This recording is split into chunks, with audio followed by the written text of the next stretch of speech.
The Witness the World podcast represents the personal views of the host and guests at the time of recording. These views may change over time. The content here is for informational and entertainment purposes only. Any content here should not be construed as financial, medical, or any other type of professional advice. Please consult with a qualified practitioner should you require any professional advice.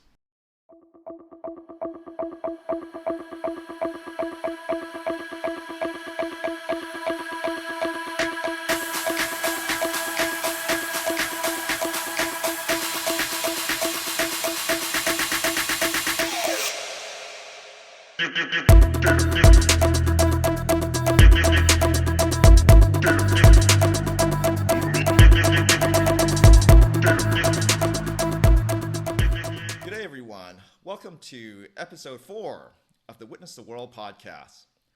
My name is Ben Choi, and today we'll be heading over to the United Kingdom. Our guest is a psychologist, therapist, and founder of the Significant You charity. She also hosts a podcast called Open to Happiness, and she has been on a mission to help liberate and heal people from their past trauma. Today, we'll learn about her journey and how she helps others find the road to happiness. Nicoleta Porojanu, thank you so much for joining us today. Hi, Ben. It's lovely to be here with you. Thank you for having me. Yeah, thanks for meeting us here. So, Nicoleta, when I was reading a bit about you and about your background and the work that you do, the one thing that stood out to me was that, you really take a deep dive into learning about, someone's, family history, not just their parents, but also multi-generational, to get a good firm understanding of who they are as a person, and maybe some of the past trauma that, other family members have, dealt with over the years, which may even linger to, people today over the generations. So it's kind of key to, get a firm understanding of that. You lived in some different countries, you got a really broad, diverse background, and I think it really helps you, help people today in the line of work you do. So having said all that, I thought maybe you could just share a little bit about your background, upbringing, growing up, and maybe you can start us off with that. Sure. Well, I was born in Romania in the early 70s. It was a great life as I knew it. It was everything I knew. Later on, obviously, when I discovered the world, everything that was going on outside of a very communist and restricted Romania, I've learned that we've been deprived a lot on a material level because this is how the system worked. But nevertheless, it was a joyful childhood. We had time to play and enjoy being together. There was a strong sense of community around, which I always cherished. I felt really good connected with all of the others. We went to school like everyone in the world, and we did quite well, considering the circumstances. And I knew I'm going to be a psychologist since I was about 10 or 11, because I was very curious about people. I had some, internal inquiries since I was very, very young. Interesting. Yeah, thanks for sharing that. So you did some work in public service and you were a journalist for a little while and then decided to go to the UK to look into being a psychologist. So just wondering, what was your mindset, doing the whole big switch and big move to the UK? That must have been a big change, and it must have been a little nerve-wracking too. It wasn't really. I was very excited to do it, although it's never been planned. It wasn't on my plans at all. I've been through some jobs, you're right, before qualifying as a psychologist. And that's only because by the time I reached the university stage, people were not encouraging me at all to follow this path. They would look at psychologists, working with the most severe cases, with the crazy ones, as we tend to sometimes, speak about the people with mental health issues. So at least that was the case many decades back. And I was not encouraged. They would always, talk quite negatively about this. And I started to feel a little bit unsure if this is my real path. It's quite lonely when you're young and you don't know which way to go. And everyone is telling you you're going to be surrounded by people that suffer a lot. It will be very hard for you. Why would you choose that? So my first degree was in hospitality. I've started actually studying hospitality tourism and wanting to enjoy. I went to the other extreme, wanting to work with people that want to have fun, that are on a holiday, But I didn't love it. I didn't like it at all. I spent 3 months in the reception of a hotel and I felt so bored. It was just really, really painful. And then I tried to work as a clerk in our town hall for a good number of years, for about 5 years. And it was interesting.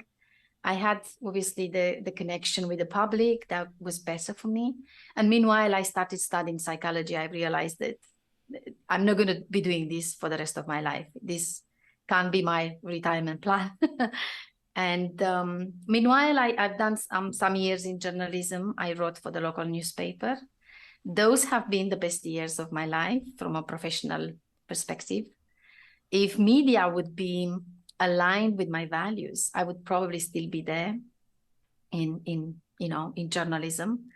But it came a time when, I was fed up. I didn't feel like I'm able to grow or move anywhere. There was too much pressure. I didn't feel free to be myself and carry on doing my job for the community, for the society. And I decided it's time to actually start practicing. And obviously qualified as clinical psychologist. I've worked in a palliative care hospital back home. That was an interesting experience, very giving experience, working with the dying, having existential questions in my early 30s, not being really equipped with the tools and the skills and the experience I needed for that. But anyway, it was amazing. It kind of instilled this desire to find out a bit more about the nature of the suffering. And this is what started me into psychotherapy and counseling. So I've started with an MSc in CBT. Then I've done another postgraduate course in hypnotherapy. And for a good number of years, I was so happy. I absolutely loved my work. It felt like it's working well. But then, a few years down the line in my private consulting room, I realized that this is still not working with everyone. This is still not suited to every single life concern or mental health issue. So I wasn't sure if it's in a way, a cultural sort of issue specific to our people in our country, in our ethnicity, in our culture, based on our geopolitical sort of background. I wanted to really find out a bit more, but I never imagined I'm going to go and study abroad. But then it was the time for my son to start university in London. And I thought, why not? I might, be close to him. I'm going to do a postgrad course myself. I'm going to do some research. And then I'm coming back. Obviously, I never returned, not to practice fully there, because London is so amazing. UK in itself, it's so giving. It offers so much opportunity, such a diverse place. So for me, as a practitioner in mental health, it's been a wonderful, wonderful platform that helped me grow, that helped me understand communities. I managed mental health services in London for a good number of years. And I worked as a therapist in private practice as well. So yeah, it was an amazing, and it still is an amazing experience. And I'm learning every day, and I'm transforming myself, and I'm sharing my learnings and my gifts with the world as well, because this is what makes me feel rewarded at the end of the day. Excellent. Yeah, thanks for sharing that background there. So, yeah, you talked about a lot of different experiences that, like were positive, and just wanted to kind of talk a little bit about, one thing that you kind of mentioned on your website, kind of a spiritual awakening. You went through what was, I guess, a negative experience with that triple negative breast cancer in your 40s, and how, you know, that really kind of, you were kind of stuck in a loop, and you were thinking about, I guess, contemplating life in the hospital bed. It was just quite a descriptive kind of story that you had there, and then somehow something clicked for you. You had a spiritual awakening, and you kind of saw things with a whole new light after that. So just wondering if you can talk a little bit about that experience and how that has really impacted you from that day forward. Very good question. I love to actually reflect on this further. So awakening now. I mean, I think I was 8 when I was for the first time aware of myself. But it didn't last, you know. Children, we're not really developed enough to sustain a level of presence and conscious awareness. But I remember at 8, I realized for the first time I'm actually awakened, not just wakeful from my sleep, but I'm aware that I'm here in this physical world, in this kind of humanity, part of this big something that is going on in the universe. And then there's been throughout the years some other moments when I allowed myself to tap into a sense of presence, into a sense of awakening, I would say, a deeper awareness of self, and a deeper awareness of all of the others and the world. However, as life takes us all, I kept very busy. As a childhood trauma survivor, I missed to say this in the opening. I don't know why. Let's find out.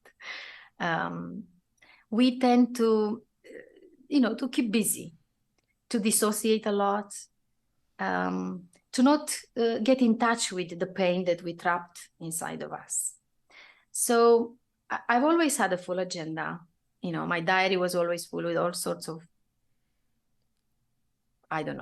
work, paid work, then private therapy, then studies. I've always been on a sort of a course, volunteering for charities, just being part of the community, and then of course different other things on the side.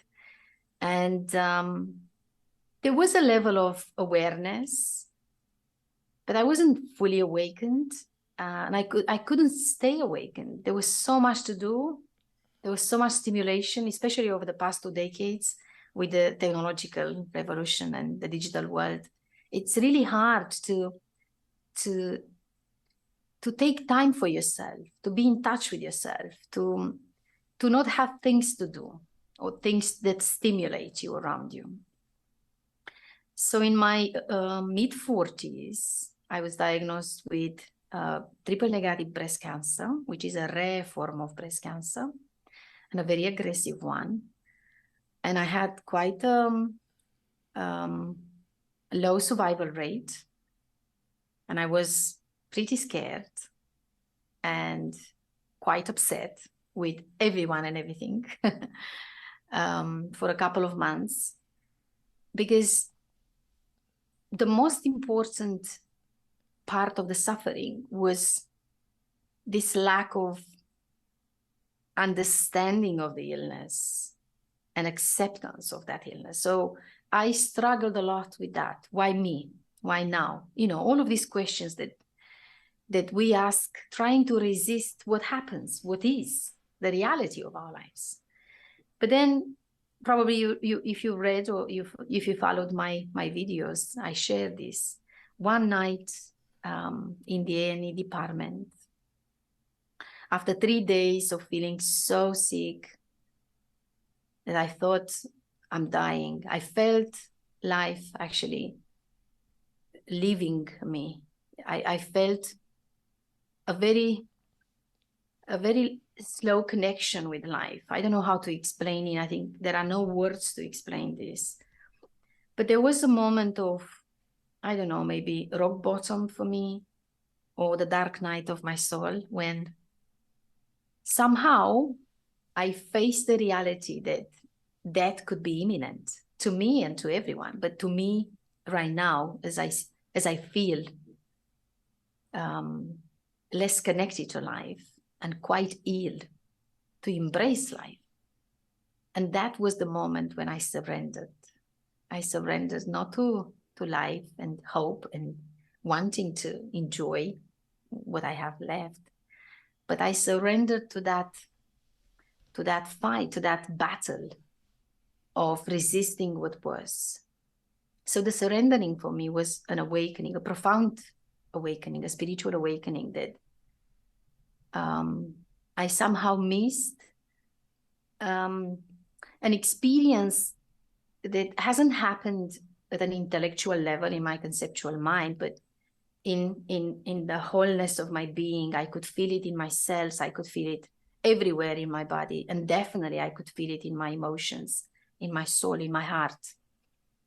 And that experience helped me in a way to go through that leg of the journey, of my inner journey, that I somehow postponed. It's probably the most frightening part of the journey, that we need to walk ourselves with no companion. When we get in touch with whom we really are, and we strip ourselves from this false sense of identity, this personality, which is instilled in us, which is programmed in us by the outside world. And from then, something shifted, because I can now sustain a level of presence that is always there. It's like grace. It's something divine. And even when I go back into my program mind, into the tunnels, into the darkness, there's still this sense of awareness, much deeper awareness, that helps me to come back. And I find this absolutely precious.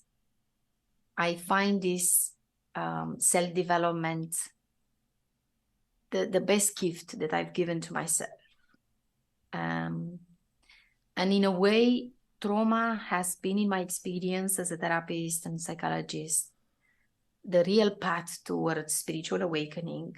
All my clients, especially over the past years, when I permitted myself to do the work I want and work with the people that I feel need me most and I could help most, especially over these years, I'm learning that this is valid to all my clients.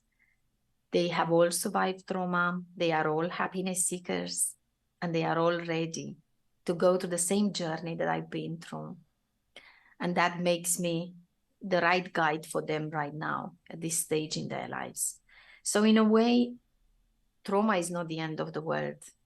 It's only one experience that is happening at some point in life. It's an experience that if we really want to connect with, to understand it, to accept it, to surrender to it and leave it in the past, whilst keeping it naturally into our memory, but not with that overload, with that charge of emotions that are very painful. When we do that and we learn these lessons that trauma brings into our lives, when we extract meaning from our pain, and we can then permit ourselves to forgive ourselves, forgive all of the others that have wronged us, then healing is naturally happening, and then we transform from the inside out. It's such a natural process that is happening with every single client that I'm working, and even with people in my circles that maybe, I don't know, chat with me now and again and follow my 7 steps of real transformation that I just briefly mentioned, and give themselves that permission to go through this path of transformation, understanding that it's not happening straight away, that is a journey in itself. All of these people actually benefit from the same gifts that I received myself. And I feel blessed, and post-traumatic growth is real. I live it, and I see it lived around me every day. So all in all, yeah, there is a lot of gratitude in me because of all of these experiences, good and bad. They made me what I am, who I am today. They taught me everything I know, and they keep me curious to learn more. So there is joy every day and excitement for everything that is about to happen. I don't know. I hope I answered the question. If I didn't, yeah, please. No, that's a great wholesome answer, Nicoleta, and yeah, thanks for going back and kind of for us to get a flavor of what you were experiencing. No, that's great. So, I guess my next question is a little interesting. You mentioned like going through the trauma, it's been transformative, and I just know for myself that I've been through some, mental, physical challenges, over the years, and some, experiences were really negative and they were really difficult. So I guess my next question is kind of goes like this: based on your own experience, based on what you've seen with the work that you've done with your clients, is it kind of fair to say that like everyone, if we want to kind of transform to that next level, that next version of ourselves to be better, we have to embrace those tough challenges in life and then extract, the positives from it, the silver lining to, bring us forward into another level in life. I just wonder if you can touch on that and what you've seen, and just give us a little your take on that. It was in my learning that all the people that I've met, obviously I haven't met all the people in the world. There's almost 8 billion now.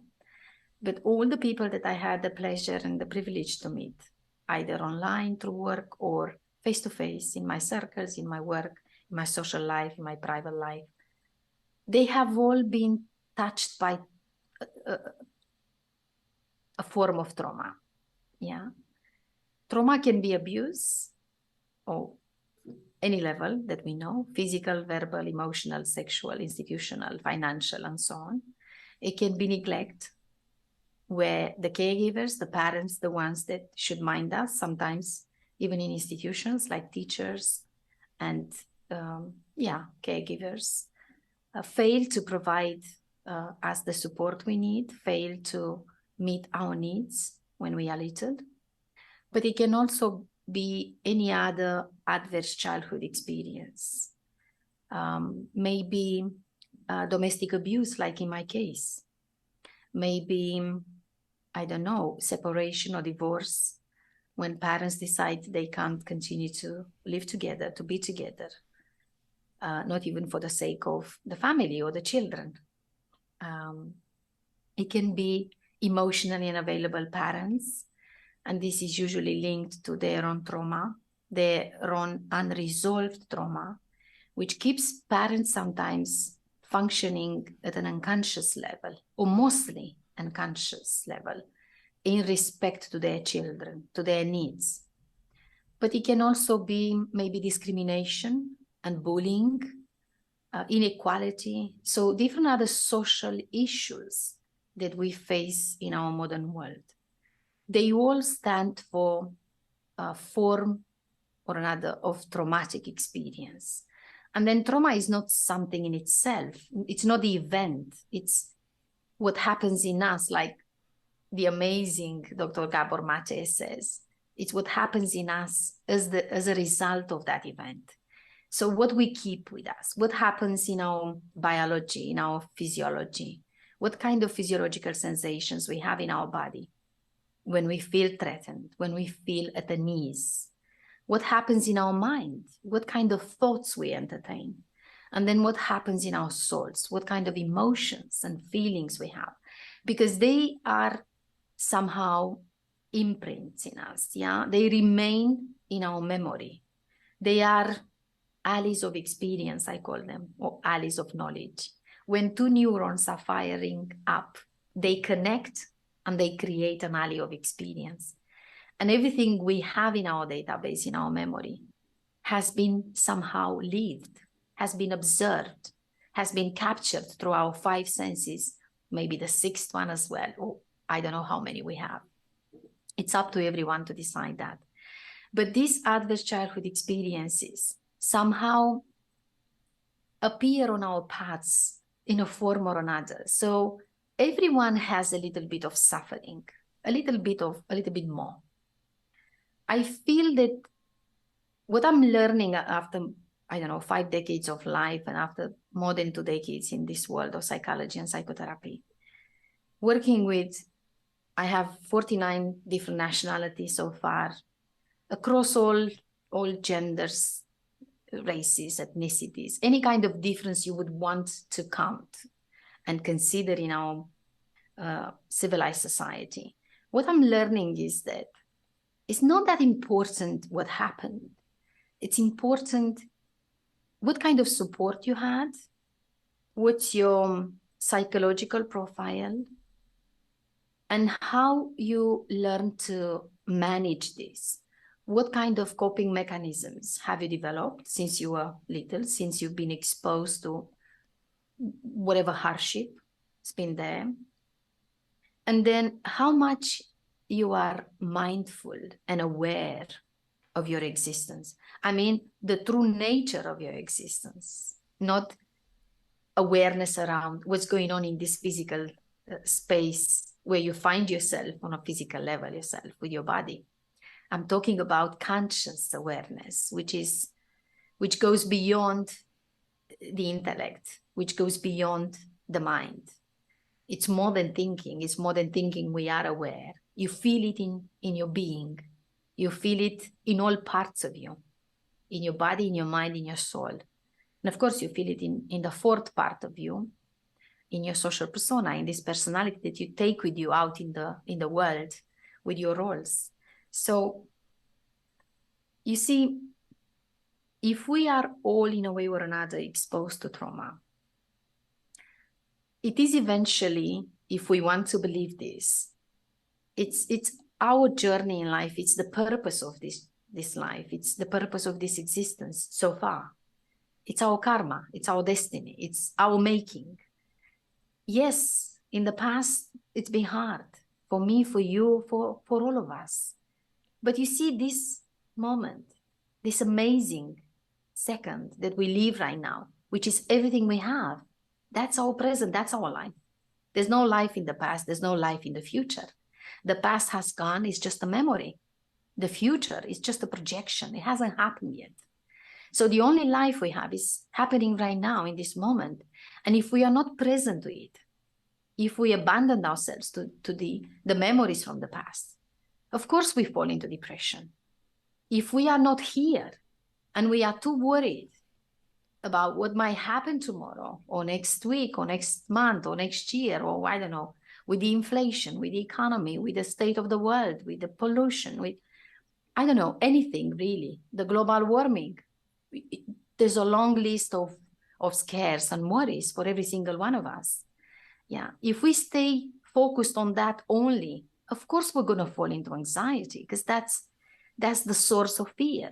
So in a way, a good way of living would be to be present here and now, aware, embodied, connected with your body, aware of your thinking, where you are the observer of what's going on inside of you, in your body, in your mind, and you operate from your real self, from your soul.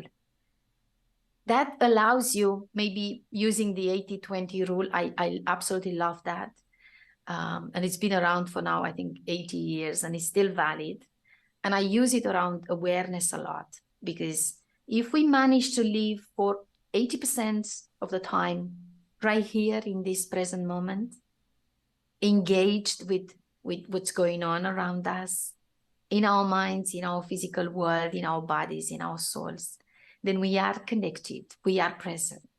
And if we keep 10% for the past and 10% for the future, because the past informs us, the past made us, shaped us who we are today, and the future naturally needs a little bit of space, it needs a little bit of attention, because we create it, we create our lives. We can't live accidental lives and expect to be happy. That's not happening. We actually need to be open to happiness. That's why my podcast is called Open to Happiness, to encourage people to be here now, to live in the present moment and use the past and the future for their benefit, not against themselves, not as a vehicle to take you into despair and suffering. Because to a certain extent, it is our choice. what we experience right now. It is our choice how we make sense of our past, how we plan our future, and what we want to experience right now. We have the choice. I feel this is our only power. There's no other power than this. Power is the choice to decide what's happening right now with me, where I want to be. So yeah, this is how I see trauma, and this is how I see healing and transformation, which doesn't really cancel the trauma. It doesn't really erase the past, but it changes our self-narrative. It changes our inner story. It changes how we make sense of that.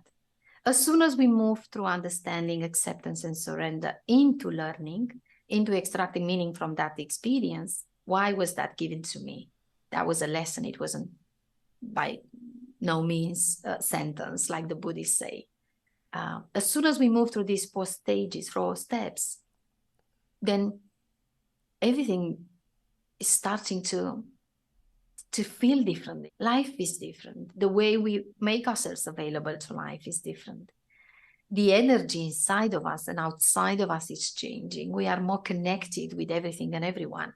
And then doors open and we feel aligned with who we are. So naturally we follow our own path. We don't get trapped into the past. We don't get worried too much with the future. We know balance. We learn yoga in a way. That's union.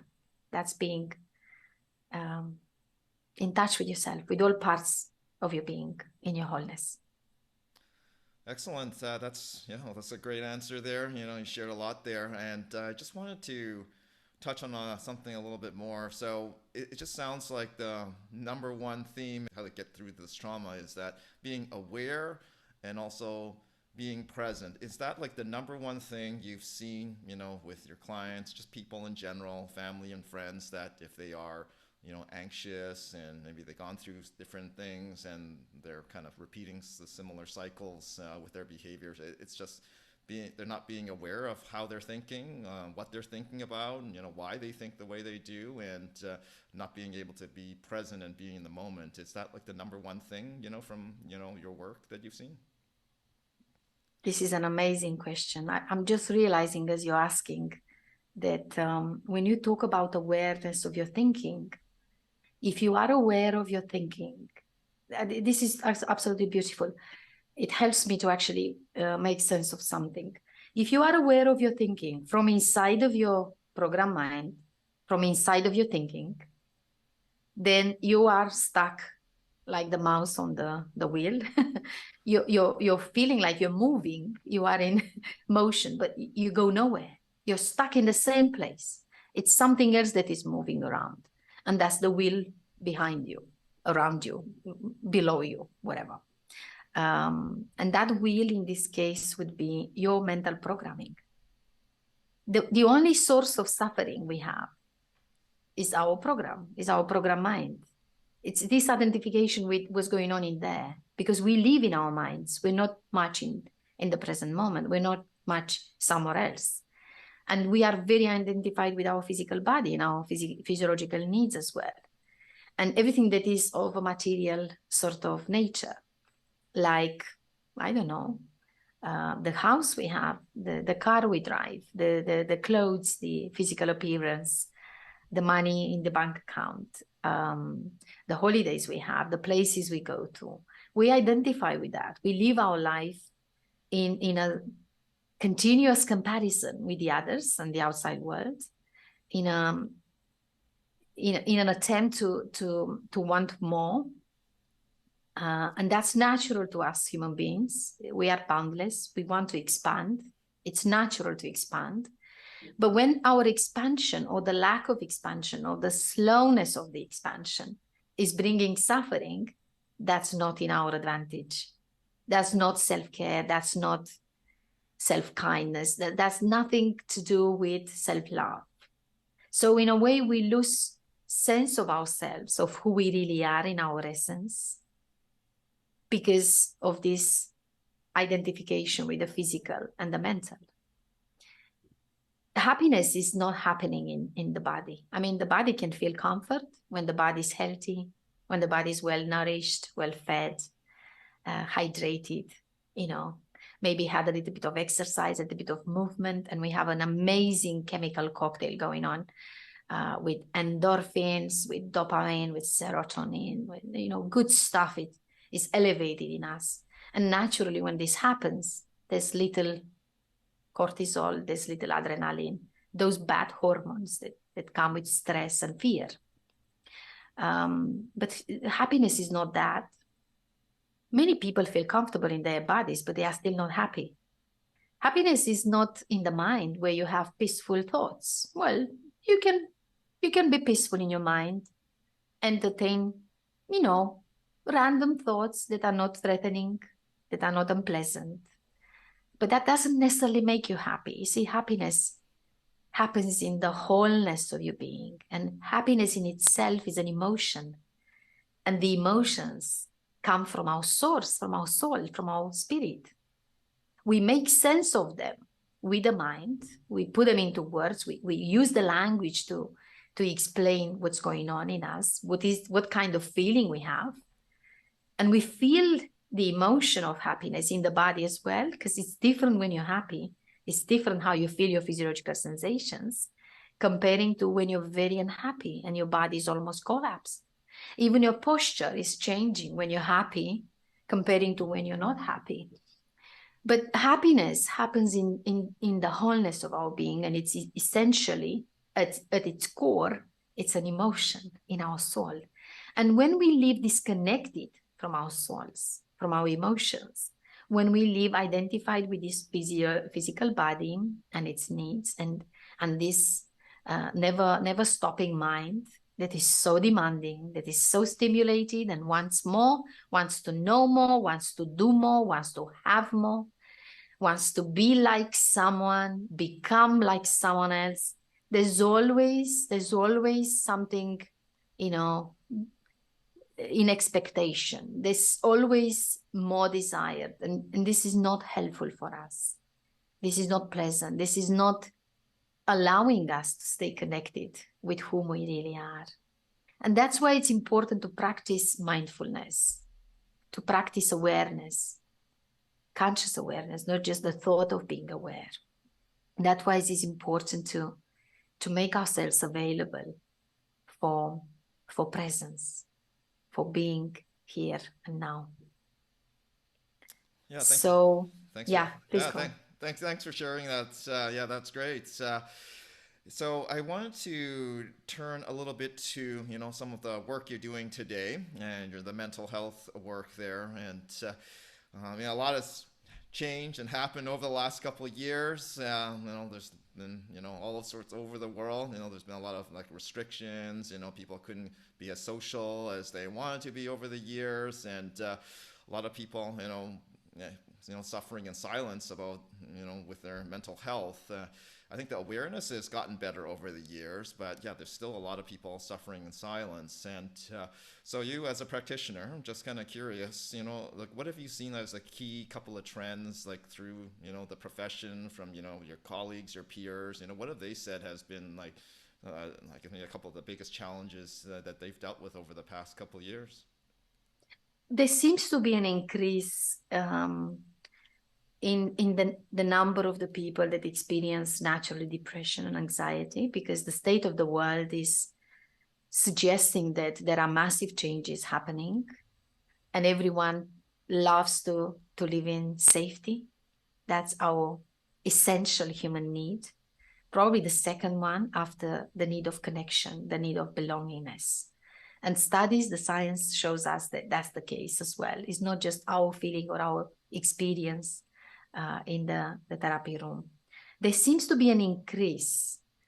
I'm not sure if this is real or people are feeling now more inclined to share a little bit more about what they feel, because the platform allows it. The state of the world allows us to be vulnerable, to show vulnerability, because these are not normal circumstances, we call them. We call them the abnormal or the unexpected, the uncertainty. In fact, I feel that it's always been there.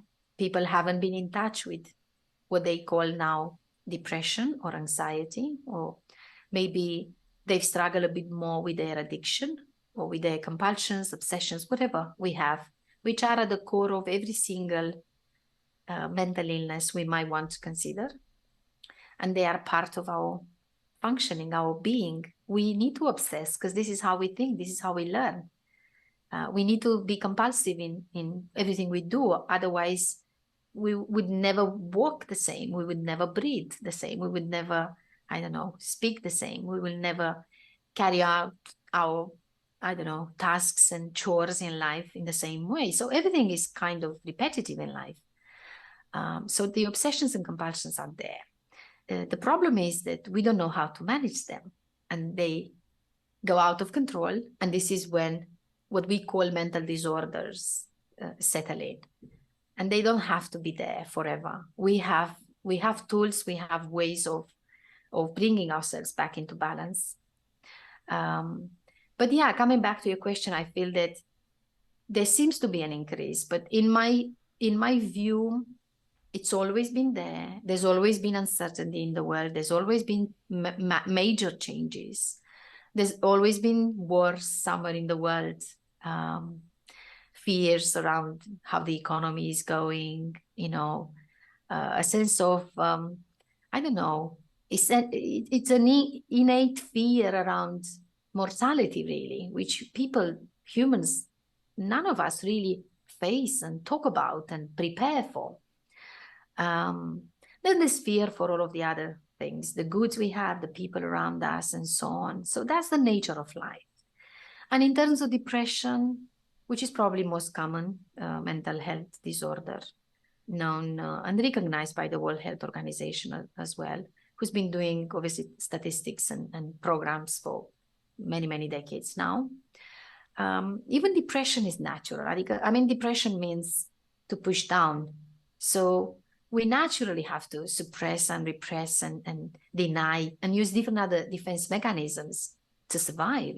They are survival tricks and ways of embracing life and engaging with life. Again, they are not dysfunctional until they become the norm, until we get lost in them, until we lose sense of who we really are, and we live only somewhere else in a different dimension, which is not our true reality. But again, we can come back from there too. It's all about the desire to really want to know yourself properly. So the self-discovery should be taught in schools. I mean, I would teach children since they go to school for the first time what it means to self-discover, what it means to feel in touch with yourself in all parts of your being. And then naturally, as you discover yourself, as you know a little bit more about your edges, your growing edges, because the goalpost is always moving with us humans. It's never staying there. You can't say, I'm starting my self-discovery and I'm going to end at some point. It's not something measurable. It's not happening in the physical world. It's not scientific. It's a process that is never ending. Maybe it's ending at the end. But we always discover something because we always transform. We always change. We are in this journey to become. Every moment we become someone new. Every second there is a new version of us emerging, unfolding with life. And that is life itself. So I feel that the trends are more towards an openness, towards sharing a bit more, a decrease probably in the level of stigma surrounding mental health concerns, and probably an increase in addiction or compulsions in every single form, including shopping and gambling, not just alcohol, drugs, and sex, but yeah, the porn is also, obviously the pornography is somehow increasing all the time, and many people feel hooked into that. Alcohol is so available. It sits, in the supermarkets next to bread and different other essential products. So the brain learns that natural. It's good for me if it's next to the bread. So I might as well buy it. Drugs, unfortunately, as a society, we keep talking about it, but we do nothing to stop them, and they could be stopped without doubt if there would be probably, I don't know, a global, consistent, agreed sort of movement towards that. But they probably serve a purpose for the society. What else? There's compulsions with eating, with gaming now, with the digital world. So this is where probably the shift is happening.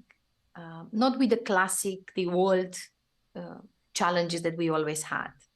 So it goes towards this kind of easiness around, especially in the modern world, in the Western world, around buying and providing pleasure through spending money and gaining something, whether it's food or drinks or drugs or, I don't know, clothes and whatever, porn, all sorts of things. But with this, I must say, there is also an increase in the collective and individual consciousness, and more people are now, open towards self-discovery, towards healing, towards therapy, towards self-development. Let's put it this way, because essentially it's self-development. We work on ourselves. As long as we look inside, we work on ourselves. And I feel that this is a massive gain for us. Out of all of this pain, out of all of this suffering and this massive loss with the corona and the wars and everything that's going on in the world, I feel that the humanity is somehow coming together. I'm not sure if we're going to manage to be a global humanity where we follow the same trends, we speak the same language, and obviously preserving our essential values, traditional values, but we will be on the same page to care for everyone, irrespective of the boundaries and borders and so on. But I think we're making our way towards there. There is an increased level of consciousness and interest in self-development, and the knowledge industry is booming. I see coaches training all the time, many people wanting to be there and guide others and share their knowledge with others, which is amazing, because in a way we all help each other. We all learn from each other. We all support each other. And this is the essence of being human. That's at the core, it has the love that is care, compassion, understanding, acceptance, tolerance, support, and everything else. Excellent. Yeah, thanks for that inspiring answer there. You covered a lot there, Nicoleta. I just want to actually jump into something you said about, the addiction side and the digital world, and it has to do with social media. Like from my observations over the years, we've got children now, very impressionable, and from hearing from friends, family members, that have kids or see other kids in the school system, it seems like their attention span has been going less and less over the years. And similarly, I've seen video platforms, you got your YouTubes, you got your TikToks, like the format of some of the video has gotten shorter and shorter. So I don't know if that's some kind of a parallel there. But just wondering, what have you seen and heard on that note? I mean, especially with children, like their formative years, when they're really young, that's when they get their programming, really ingrained. And so I just kind of curious, like your take on, the social media, those video platforms. Like at the end of the day, I think they're a tool that can be used, for good in the right way. But I mean, obviously they have their drawbacks if not used correctly. So just wondering your take on the whole social media, digital world stuff from your experience. Digital world, wow, so great. Like any tool, like any object, like anything we have in life to help us advance and move forward. Like a knife, for example. The knife can be amazing when we need it to cut, maybe chop our vegetables, or cut an apple in in squares. But the knife can be also used negatively to commit a crime. So I feel that the digital tools are like any other tool. They bring advantages. They give us this illusion of feeling connected. And for some people, it's important because they lack the connection in the real world. For a reason or another, they feel safer to connect with people from distance, people that, they might never meet, in the real world. People that probably feel comfortable to have a number of followers or to follow others and have that sense of belonging in the virtual world. And I appreciate that this can be a benefit for some of us. We also have this tool to learn and develop and grow and know and feel connected with what's going on in the world in real time now, almost. But at the same time, I am personally and professionally, as a professional in mental health, a bit worried with not just the digital world, with the artificial intelligence itself. It's not about this mobile phone or this laptop that we're using now to connect and talk. Look, this is a useful tool. It's helping us now. And all of these other gadgets that we have here, they are good. But I think it's not about the devices themselves. It's about what's running on the devices, because the device is just harmless. You can decide to use it or not. I think what's hooking you is that smart something behind it, that it's giving it life. And it's collecting all the information about you. It's monitoring you. It's keeping you under surveillance. There's no doubt about it, on your location, on your desires, your searches, your wishes, I don't know, whatever, your purchases, everything really. So in terms of freedom, in terms of personal data and what you want to share, you have no control whatsoever. It's like get and give. It's like give and take in a way. I mean, you're being given some I don't know, some gifts through these devices, through this artificial intelligence. You can use them for your benefit, whatever that is.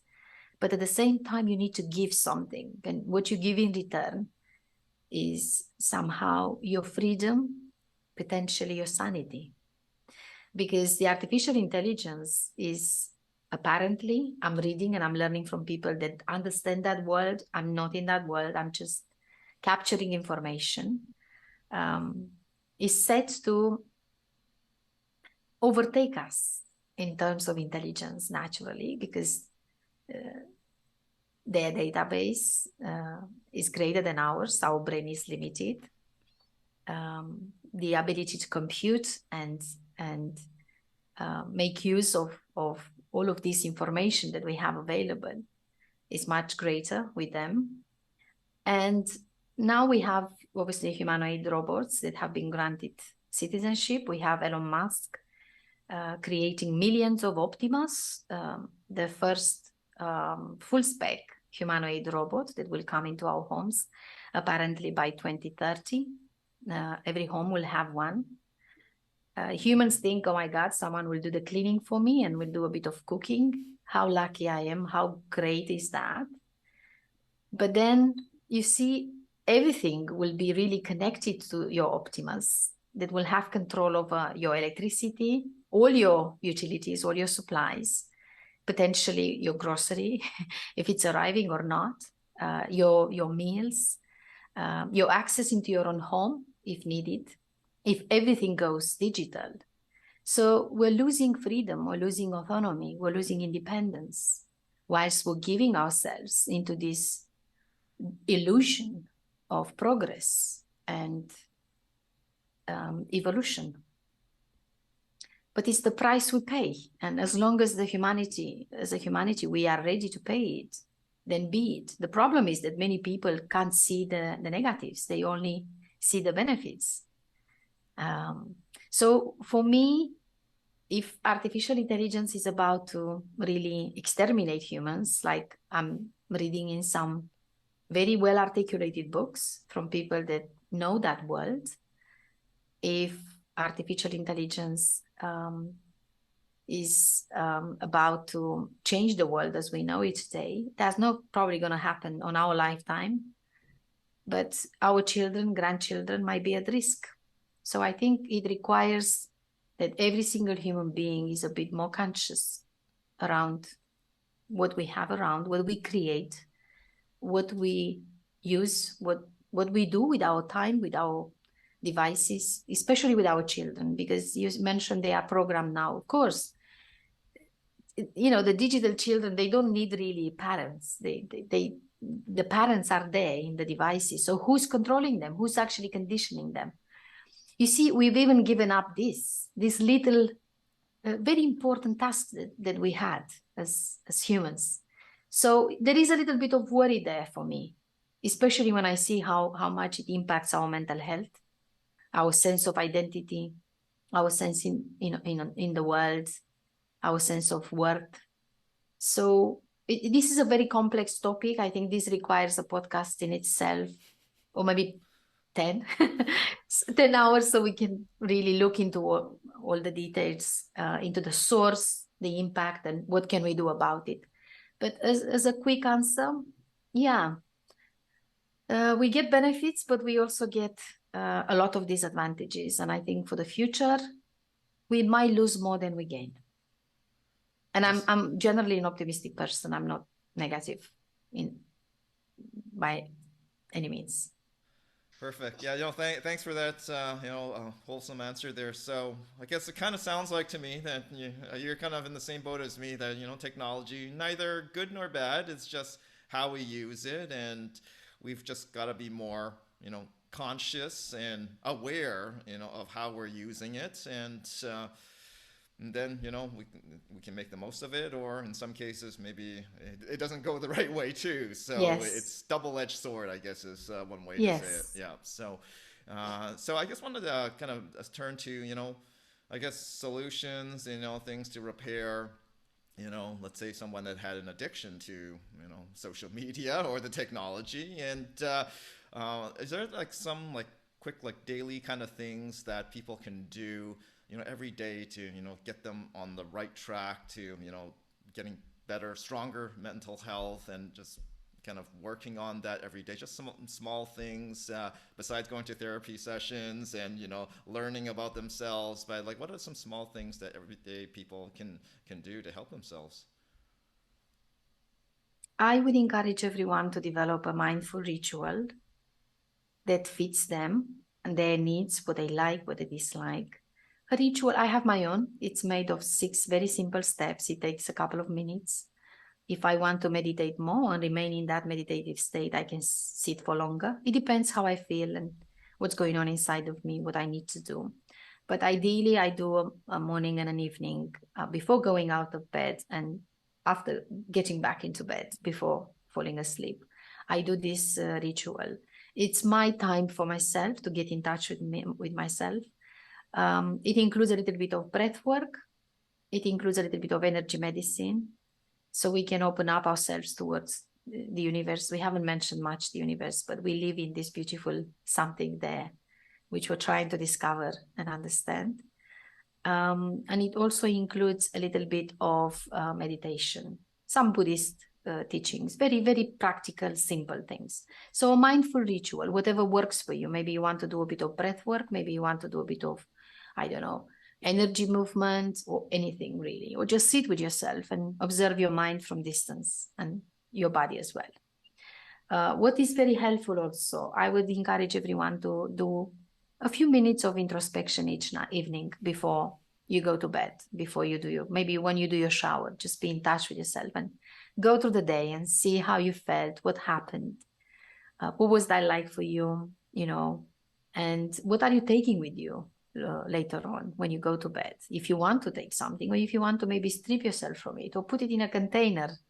This is another very useful tool. Create a life container. I use it. Maybe get a box or a jar, or I don't know, anything, a basket. whatever you have in the house that you're not using, make it your life container. You use a lot of visualization whenever something is overwhelming or unpleasant or difficult for you. And you don't have the time, the tools, the energy, the, I don't know, availability for it. Just imagine how you're just moving it, into that life container. And you can, you can go back and revisit it whenever you want in the future. So mindful ritual, introspection each day, it will happen during the day, a life container. I think this would be the tools that I would start with if I didn't know what I know. And that should take me, at least for a few weeks, into a sense of grounding, into a sense of connection with the self.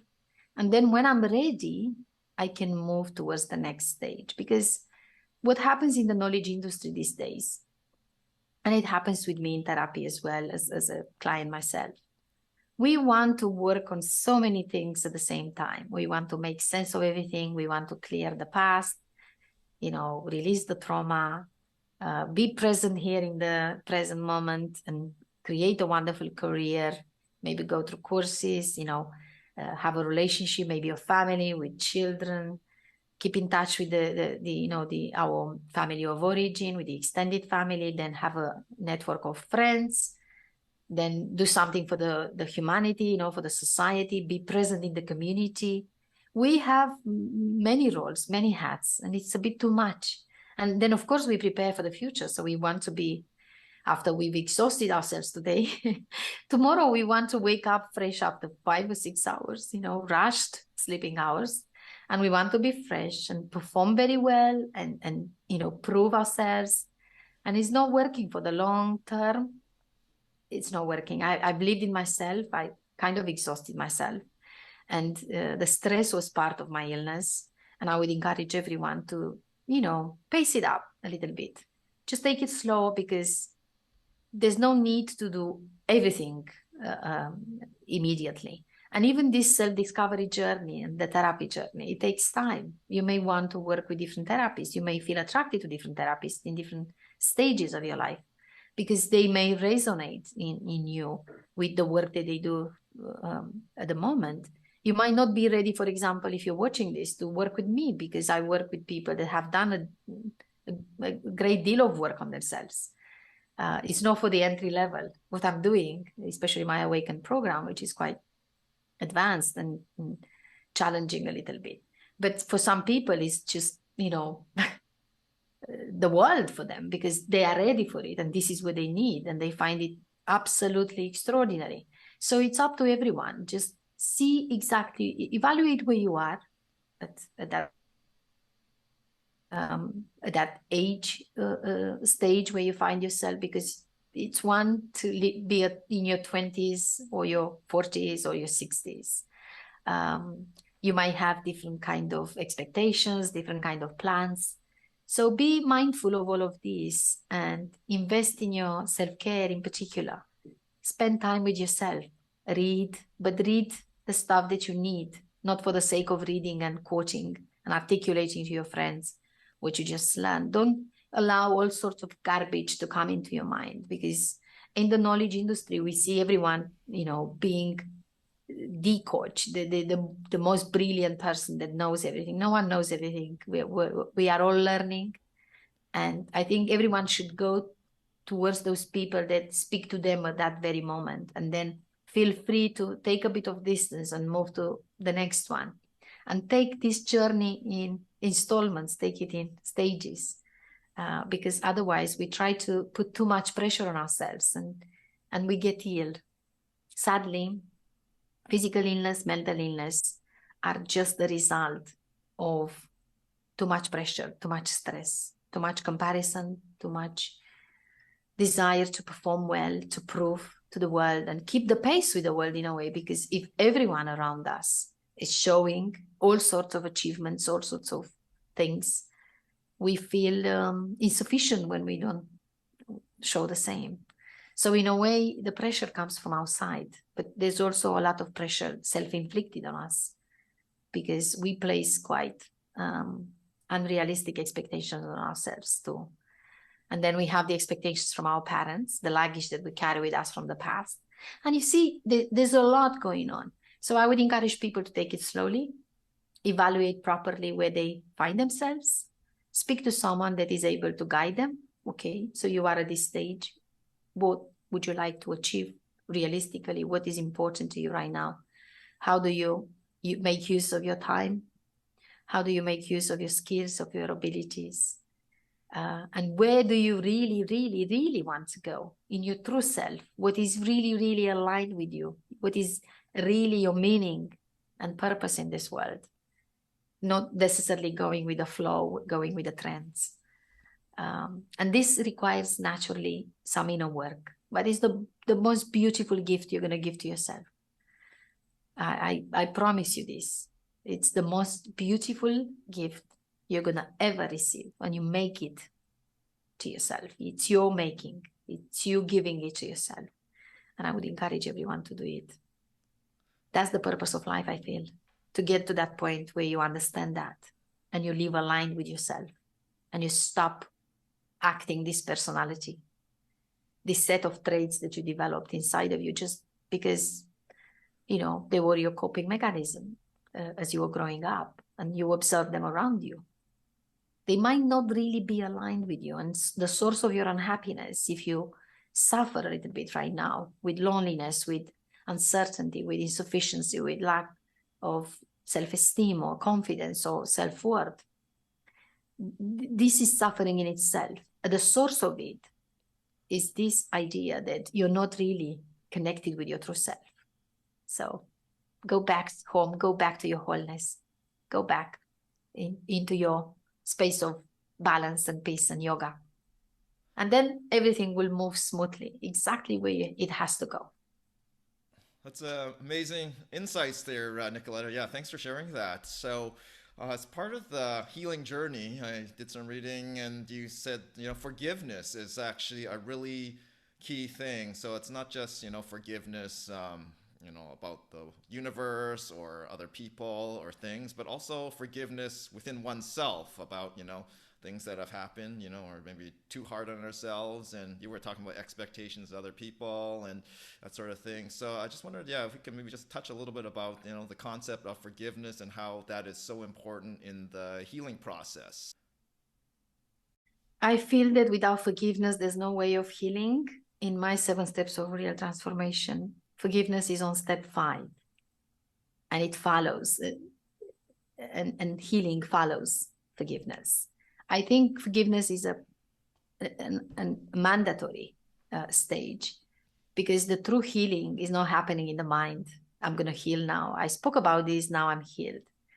If that would be the case, there would be no hurt people in the world. Trauma would be absolutely, you know, irrelevant because we can just talk about it a bit, process it, and that's it, we healed. It's been in my learning over the years that in order to reach the healing, which is again a prerequisite for transformation, there's not going to be any change, lasting change and transformation in you until you actually heal. Because the healing is a fragmentation in you. The trauma creates a fragmentation in you. It creates cracks in your sense of self, in your sense of being, in who you are essentially. And your body remembers it. Bessel van der Kolk, an amazing psychiatrist, has spoken about this in his book, Body Keeps the Score. Our cells memorize everything. So whatever happened to us, we already have it in the body. Of course, we keep it in our memory. So the mind remembers that. It's fragmented our mind. Those alleys of experience, unpleasant experience, will come back to us, whether we want it or not. And that's what we call a trigger sometimes. And of course, our soul will naturally remember that because it's been also ruptured. Because the emotions we experience when we feel traumatized, when we feel shocked, when something is happening and we don't know how to respond to that because we're not equipped, or it's something too abusive, too aggressive, too unpleasant. When this happens, the emotions and the feelings we experience inside are too overwhelming. So we kind of put a lid on them. We kind of block them, but that doesn't mean they don't exist. So part of the healing process requires that we go back, the journey back from here where we find ourselves ourselves today back to the moment of trauma or back to the moment of the beginning of everything. Yeah, as much as we remember it, as much as we are able to comprehend it and make sense of it. And when we revisit this past, gradually we get more accustomed, we get more familiar with confronting our shadows, with confronting our darkness, our pain. And as we do it with the great company we have, because ideally we should do it with support, we can do ourselves as much as we can do. I do a lot of work on myself as a human being, human being that has some mental health experience, but a great deal is done in my therapy work. And also in my supervision. I learn a lot from supervision because I'm learning not just about my work with my clients, but I'm learning about myself as a client in therapy as well. So I still need support, and my therapist has a therapist, and my therapist has a therapist, and that's the way it goes. We need that support. We need that guidance.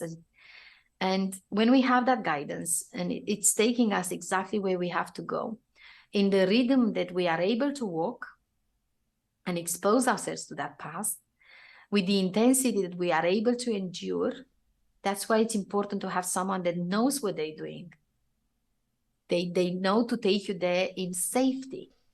Because I feel, in a way, the success of the therapy, of the therapeutic process, resides with the therapist's ability to make use of the transference. Because we're projecting a lot on our therapist. Our therapist becomes the mother, the father, the husband, the wife, the partner, everyone that we have encountered in our lives. So all our experience are being projected onto that person. If the therapist is still unhealed and they have issues with themselves, and they don't make use of the transference, they don't use it in a therapeutic way to help us understand our patterns, to help us heal our past, then there would be very little outcome and positive outcome or success. So we need that support. And when we revisit this with guidance and we go back and we gradually learn about ourselves and we gradually accept that we are flawed human beings, all of us. None of us is perfect. None of us is finite. We're still creating ourselves. We're still building ourselves every day. And we get to accept to a level of not just understanding, which is the first step in my work, but also acceptance that this is how it is. And it's not just me, it's everyone. And that's the human nature. And it's absolutely fine. Oh my God, this is a breakthrough for most people. They never felt kind or self-caring towards themselves because there was so much pressure placed on them from others. And they thought that's the way they have to be. That's the way they have to respond to life. So when people connect with that, and then they moved into a sense of surrender with what is and what was, not in a way that says, I have nothing to do. I just sit and wait for life to unfold, but I am aware how much I can change and where can change happen. And that's myself. And I am very aware that I cannot change other people or the world myself. I can contribute to that. I can have good intentions and I can invest myself, part of myself, into something like that. But that's not the whole of me. It's not me, somehow lost in that kind of action. I can only change myself. I can only control myself the best I can, not even here 100%, not even here fully, because we're not present all the time to be controlling ourselves. So this sense of surrender in step 3 is so beautiful because it allows us to understand what cannot be changed and accept it and let it be, and then focus our attention on exactly what can be changed. And most of the times it's us changing a little bit, adjusting a little bit, that creates a change in the other, especially when it's someone very close to us, like a family member or a friend or a workmate, with whom we usually tend to spend more time, and we have a different nature of relationship. And then when we move from surrender into extracting meaning, because When you accept what is, you know that there's no point to waste time on that. The focus should be on understanding, accepting, and letting it be in the past, so you can see it from distance. And when you see it from distance, from where you find yourself today, with your wisdom, with all the knowledge that you have captured in time, you somehow see it differently. You see it from different angles, from different perspectives. You're not consumed by that experience. You're not immersed in it fully. You're removed a little bit. And that's what's helping you to extract meaning. That's what's helping you to learn the lesson. Why did I have to suffer? Why did I have to experience this? What am I learning? What am I taking with me in the future? How is this helping me to improve my life, to enhance the lives of the others, to contribute to the world? And that's the step 4. As soon as you learn the lesson, there is something beautiful happening inside of you. There is a sense of forgiveness that emerges without you asking for it. You naturally feel, with all of this understanding, acceptance, surrender, and learning, you feel like wanting to go and make amends for all your wrongdoings. Then somehow you feel encouraged to learn to forgive the others, because you understand where they were. You understand that they were not conscious. They haven't done anything with the intention to hurt you. They just, managed their lives the best way they could, but they were not really careful around the surroundings and the impact on you. Yeah. So when this forgiveness is happening, then you realize, I'm just like all of the others. They are just like me. We are all human beings. We're learning every day. We're hurting each other. We're hurting ourselves. And the beauty of this journey of self-discovery, of healing, of transformation, is to actually learn all of this, go through all of this. So I rather accept it, and I rather embrace it and make use of it, and use it as a portal to finding joy and happiness and peacefulness. And that's the forgiveness that you feel for yourself or any human being around you, because now you're connected. When you reach this stage and you've learned the lessons and you're starting to forgive, everything else happens very quickly. The first 3 steps are a bit more difficult, actually. From understanding to acceptance is a bit hard. But then as you move through the acceptance into surrender, and you understand that some circumstances cannot be changed, that's how things are, that's how people are, then it makes it easier. From step 4 onwards, you're kind of, flowing.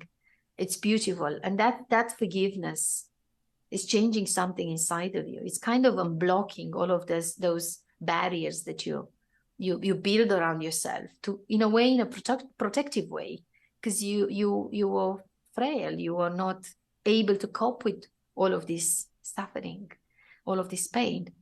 And that's initiating healing. Then healing happens naturally. You just feel it in your being. It's hard to put it in words, but when you feel that, that's the beginning of your transformation, because you're not going to be the same. You're not going to experience life the same. You're not going to feel the same. You're going to think the same. You're not going to feel in your body the same. There is a change in how you carry yourself through life, in how you think about yourself, in how you connect with people, because now there is very little judgment.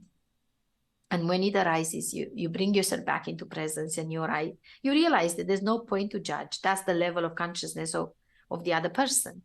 And you act as a catalyst towards awakening. You remain present. You don't fall into reaction, because it's very easy to react to the other person. Go back into your patterns, whatever you've learned when you were little. So you operate from your present moment. So you're not reactive. You're just responding how is appropriate to this very moment. And then something beautiful happens. All of the others feel accepted the way they are. You're not judging them. You're not punishing them anymore. You're not reacting the same. And they see that in that dynamic, something is shifting just through your presence, really. And they change. That's inspiring them. That's empowering them to change themselves, because they see it in real life unfolding. People actually can respond to this differently. This person used to shout at me and rage at me. And look at them, how balanced they are now. Why? Just because they are a little bit more conscious. They are operating from a place of love, of understanding, of kindness, of compassion. of appreciation for life. And when we function from these high levels of consciousness, of course, our brains go on different waves. Yeah, this is scientifically proven now. And from there, we show up as our best versions, as you mentioned, because we are enhanced as human beings and we are spiritual human beings. Our journey is not just a journey in time, a journey through ages, a journey through this body that experiences different transformations. Our journey is not only mental through all of this knowledge, starting from blank zero when we are born, and then starting to add information as we go through life to a certain point. Our journey is actually a spiritual journey in how we make sense of all of this, in how we connect. Connection is spirituality, nothing else. And if we are connected with ourselves, with the ones around us, with the ones that we encounter sometimes, even in the virtual world, it's still a connection. It's still a meaningful connection. It's still an exchange. You see, we are exchanging our lives now.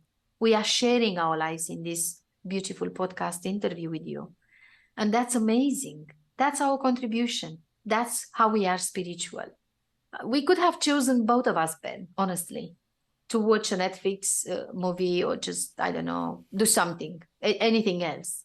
But we chose this. And this connection is actually part of our spiritual journey. It's part of what's moving us further.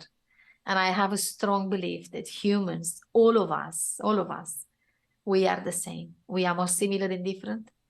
The difference is that we are all on different journeys in this lifetime. Maybe we have different other lives, who knows? It's up to everyone to, create their own beliefs and hopes and despair in life. But maybe this is the purpose of everything, to go through this experience and take something with us when we leave our bodies, when we leave this physical form, something of a different nature that can be touched, seen, and perceived with all of the other senses, but rather something that is maybe touching a little bit on our intuition, on this inner guidance that we receive when we are open to life, open to joy, open to happiness, open to gifts. Thanks for your take on this, Nicoleta. I just want to turn to one of the mantras that you have. It's called "I have the choice."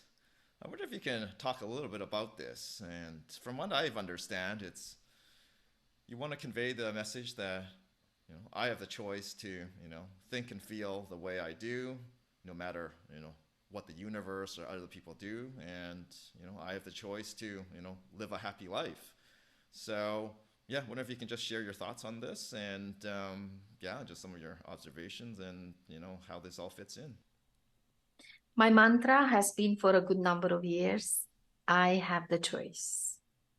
And I recite it when I do my mindful ritual. It's actually my step 5 on that 6-step mindful ritual.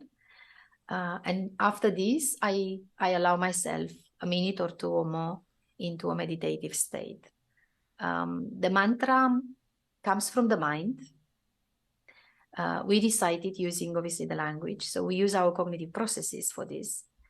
But the mantra should be really connected with our soul, with our true being, with our need, with what is important to us in different stages in life.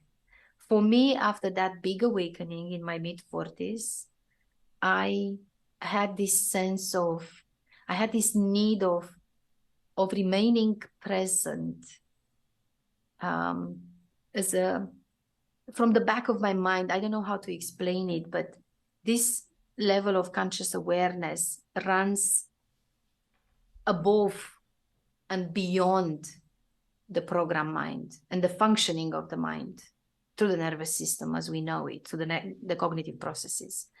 So whatever's going on in there in terms of any mental process, when you are mindful, when you are consciously aware, there is something else, there is a higher sort of dimension that is overseeing the mind.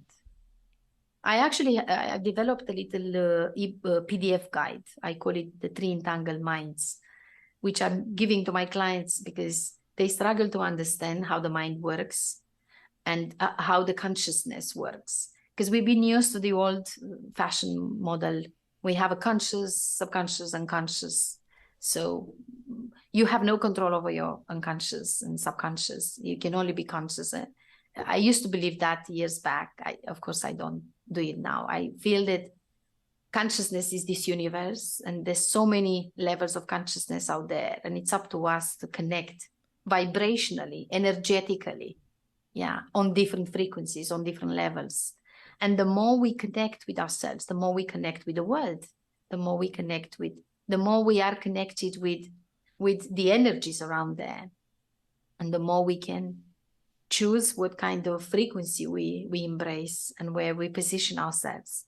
And essentially, when we talk about mental health, if you are in good mental health, then you're going to be on a good vibration. Yeah, you're going to be on a high. Wow, there's such a good vibe around this person. When I'm around this person, I just want to be around this person because they are on a different frequency. And I love to be around that person. And we should choose our people around us with care, really, because their energies are combining with our energies.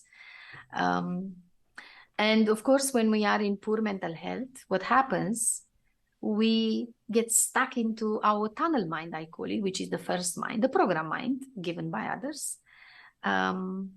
And we kind of lose track of the present moment, of our choice, of what we can do about. That's why in our mental health charity, The Significant You, that I founded and I chair, we work to change a little bit how we look at the mental health charity in the UK.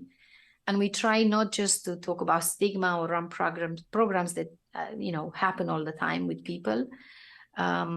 We want to empower people around the world to take charge of their mental health, and we want to do it by explaining that yes, there is a lower tier where the government is providing a little bit of support to the mental health services when you need it. Yeah. Yes, there is a community around you that can offer you support, that can at the same time maybe hurt you. It can be a source of hurt and healing at the same time, like everything really. But essentially the first tier is yourself. Is you, before you wait, in this time when you wait for the government to organize a little bit of counseling for you or give you any kind of support, or you reach out to your community, maybe to your neighbors, to your friends, to, I don't know, someone around you, a community center or something, there is still something that you can do yourself. Maybe you have a meeting at the community center tomorrow, or maybe you have a counseling appointment next week. I don't want you to stay in misery by then. There's still something you can do, because mental health is essentially, firstly, your responsibility. I'm not saying a responsibility in terms of you being responsible, having to do something. I'm saying responsibility, the ability to respond. You have that ability to respond right now, and you can change how you're feeling right now in your body, in your mind, in your soul. It's all in your making. You're creating this. Suffering is self-inflicted, all of it. And that's because we are too attached to different things. So maybe, I don't know, practicing non-attachment has been at some point for me an essential step into my self-development, because every single stage is taking you as much as it can take you. Then you need to obviously move forward. It's like a journey. You want to go to Bahamas, you're not going to go just like that. You're going to have to plan it. You're going to grab a taxi, take you to the airport, walk through the terminals. There's different legs of the journey. Then maybe go on the plane, have the flight, arrive at some point, and continue your journey. It's a long, long journey to the beach. It's not happening straight away, yeah?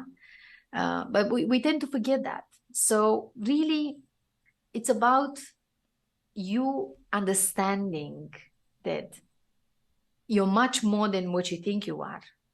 Life It's much more than what you feel right now, what you're connected with right now. And being able to connect with that ability to respond to this very moment. So it's taking us back to your question, to my mantra. I have the choice. This is my responsibility. This is my ability to respond. I know I have the choice. So I've been keeping this for a number of years, and I will still keep it for as long as it's needed. I don't know if at some point maybe I change it with something different, but for now it's mandatory in the work I'm doing because it's essential for people to learn to be present. So until you grasp a deep level of presence and awareness, you really need this. You need that reminder. And if then I have the choice becomes your second nature, and it's part of your reasoning, it's running at the back of your mind all the time in your awareness. Whatever unfolds in front of you, you know you have the tools. You know that you are empowered. You have the choice. You don't lose yourself into fear. You don't lose yourself into, unhappiness because something happened. You know that there is a way out of everything. You know that there is a purpose for that something to happen. It's teaching you something. So you rather open the eyes to what's been given to you and use it as for your benefit. So mantra is very important, and I have the choice has been quite good to me and to my clients as well. Excellent. Yeah. Thanks for sharing all that great insights there, Nicoleta. And you've shared many great things with us. And as we near the end of this podcast, I always ask my guests, a two-parter question, and so it kind of goes like this: what are you most grateful for, and what are you most looking forward to in the future? Yes. I'm very grateful for this life that unfolds right now, that we capture, both of us, that we are part of. And I'm looking forward to launch my Happiness Seekers Club. It's a project I've been dreaming of for, I think, a couple of years, but I'm always busy with other things. I want to, bring all the happiness seekers that are really wanting to work on themselves outside of the therapy sessions, in their self-therapy, because therapy is just 1 hour, but the week has 168 hours. So it's about what we do with ourselves during the 167 hours when we are not in therapy. I want to launch my Awaken program, which I've been running one-to-one so far with a group to see how that works with a small intimate group, because some people love the vibe of a group and they would feel more supported to have fellows that maybe go on the forum and they ask questions and they feel connected with someone rather than just me. We have 3 campaigns that we want to launch with our mental health charity, The Significant You, which I'm very excited about. And I'm very looking forward to life again. It's a circle that is closing, which is everything. It's what I am, what you are, what's happening to us right now. It's the nature surrounding us, the earth, the universe. It's everything. And it's a gift that should be cherished and appreciated. And yes, I show full appreciation for this life. I'm in a good place. Excellent. Yes. Yeah. Thank you for sharing those thoughts. That's a great, spot to leave us off at. So, if people want to know a little bit more about you, how can they find you? You can find me on my website at www.nicoletaporojanu.com. I'm also on all therapy or counseling directories in the UK. You can check our charity, thesignificantyou.org. What else? I'm a little bit on social media. Very little time available for this. I wish I would do a bit more. But I have a YouTube channel where I publish my videos now and again. My podcast on Apple and all of the other podcast directories, Open to Happiness. If you want to reach me, you will definitely find me somewhere. And from there, you find links somewhere else. And thank you for asking this, Ben. Thank you for being on here, Nicoleta. So that's a wrap for episode 4 of the Witness the World podcast. Thanks for joining us, and namaste, everyone. you